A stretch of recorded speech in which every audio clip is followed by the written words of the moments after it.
많은 분들이 이렇게 생각하세요. 항암 끝나고는 괜히 움직이면 안 되는 거 아니야? 100개가 넘는 재발 관련 연구들을 살펴보며 전문가들이 공통으로 말하는 건 단 하나, 운동이었습니다. 다만 암 환자분들만의 운동 방법이 따로 있었습니다. 오늘은 그 이야기를 해드릴게요. 사실 저도 남일이 아니에요. 할아버지는 암 수술 후 3년 동안 괜찮으셨지만 전이 재발됐고 할머니도 대장암 항암까지 마치셨지만 몇 년 뒤에 다시 암이 돌아왔죠. 그리고 몇 년 전 엄마가 유방암 진단을 받으셨어요. 수술, 항암, 방사선 치료까지 정말 힘든 시간이었죠. 드디어 교수님이 말씀하셨어요. 완치입니다. 주변 분들은 고생했다며 축하해 주셨죠. 그런데 이상하게 저는 더 무서워지더라고요. 정말 끝난 걸까? 할머니, 할아버지처럼 재발되면 어떡하지? 그날부터 매일 밤 검색했어요. 유방암 재발률, 암 재발 시기, 항암 후 주의사항, 유튜브 영상, 책, 병원 자료, 외국 논문까지 정말 100개가 넘는 자료를 봤어요. 눈이 빠지도록요. 그런데 통계를 보다가 손이 떨렸어요. 암 재발의 60에서 70%는 치료가 끝나고 2, 3년 안에 일어난대요. 이 숫자가 말하는 건 단 하나였어요. 치료가 끝난 직후가 제일 중요하다.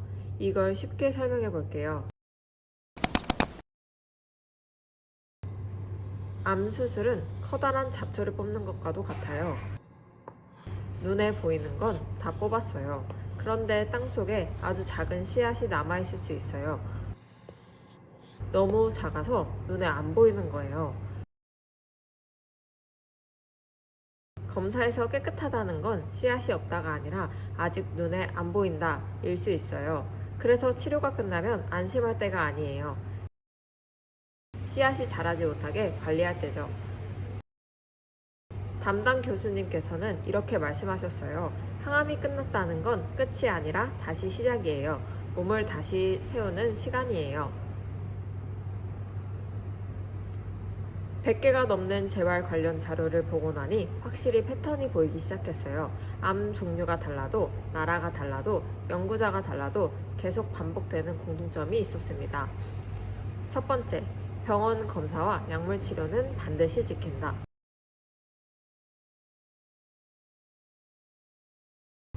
두 번째, 운동. 체중, 염증 관리가 특정 음식 하나보다 훨씬 중요하다. 그래서 결국 이야기는 항상 여기로 모였습니다. 바로 규칙적인 운동이에요. 여러 연구에서 반복해서 나온 결과는 이렇습니다. 주 150분 이상 중간 강도의 유산소 운동을 꾸준히 하는 사람은 그렇지 않은 사람보다 재발과 사망 위험이 20에서 40% 낮다. 여기서 중요한 건 무리한 운동이 아니라는 점이에요. 이건 제가 현장에서 암 환자분들께 안내드리는 기준과도 거의 같습니다. 헬스장에서 죽어라 운동할 필요도 없고 숨 넘어가게 할 필요도 없습니다. 이 20에서 40%라는 숫자, 보조제 하나, 특정 음식 하나로는 거의 나온 적 없는 수치예요. 왜냐하면 운동은 단순히 체력을 키우는 게 아니라 몸 전체의 환경을 바꾸기 때문입니다. 그래서 방향도 바뀌어야 해요. 암을 굶기자, 특별한 항암 음식을 찾자가 아니라 암이 살기 힘든 환경을 만들자. 치료는 병원이 해줬고 치료 이유는 생활과 선택의 영역입니다. 저도 병원과 필라테스 센터에서 암 환자분들을 만나면 똑같이 느꼈어요. 꾸준히 오시는 분들, 집에서도 조금씩 몸을 움직이시는 분들은 표정도 다르고 체력도 다르고 회복 속도도 확실히 달랐습니다. 반대로 쉬어야 낫지 하면서 가만히 계신 분들은 오히려 체력이 더 빠르게 떨어지는 경우를 많이 봤어요. 운동 다음으로 계속 반복해서 등장한 게 체중과 복부지방이었습니다. 과체중은 몸 안에 만성염증을 늘리고 이게 암이 좋아하는 환경을 만듭니다. 특히 유방암과 대장암에서는 이 연관성이 더 분명하게 나타나요. 그래서 전문가들이 말하는 목표는 아주 현실적입니다. 무리한 다이어트도 아니고 굶는 방식도 아닙니다. 현재 체중의 5에서 10%를 서서히 줄이기, 허리 둘레를 조금씩 줄이기. 이 정도를 목표로 하라는 권고가 가장 많습니다. 체중을 확 줄이는 것보다 몸 안의 염증을 줄이는 방향이 훨씬 중요하다는 거죠. 정리하자면 이겁니다. 규칙적인 운동과 체중 관리는 재발을 줄인 연구에서 가장 일관되게 반복된 생활 요행입니다. 치료는 병원이 해줬고 이제부터는 우리가 할 수 있는 일입니다. 저와 엄마가 이 약속을 지킨 지 벌써 2년이 지났습니다. 처음에는 반신반의하며 시작했던 엄마도 지금은 저보다 더 열심히 운동을 하세요. 매일 저와 30분씩 걷고 일주일에 몇 번은 거실에서 저와 같이 운동을 하시죠. 그 2년 동안 엄마는 재발 소식 없이 그 어느 때보다 건강하고 활기찬 일상을 보내고 계십니다.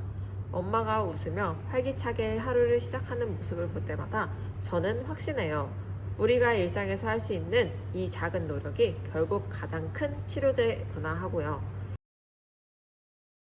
이 영상을 보시면서 아마 이런 생각이 드신 분들도 계실 거예요.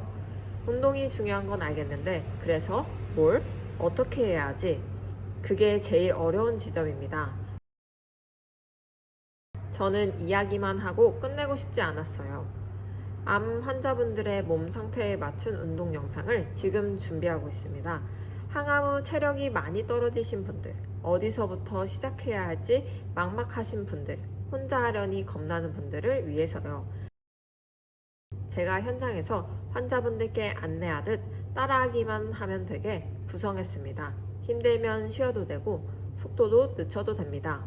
중요한 건 잘하는 게 아니라 멈추지 않는 것이니까요.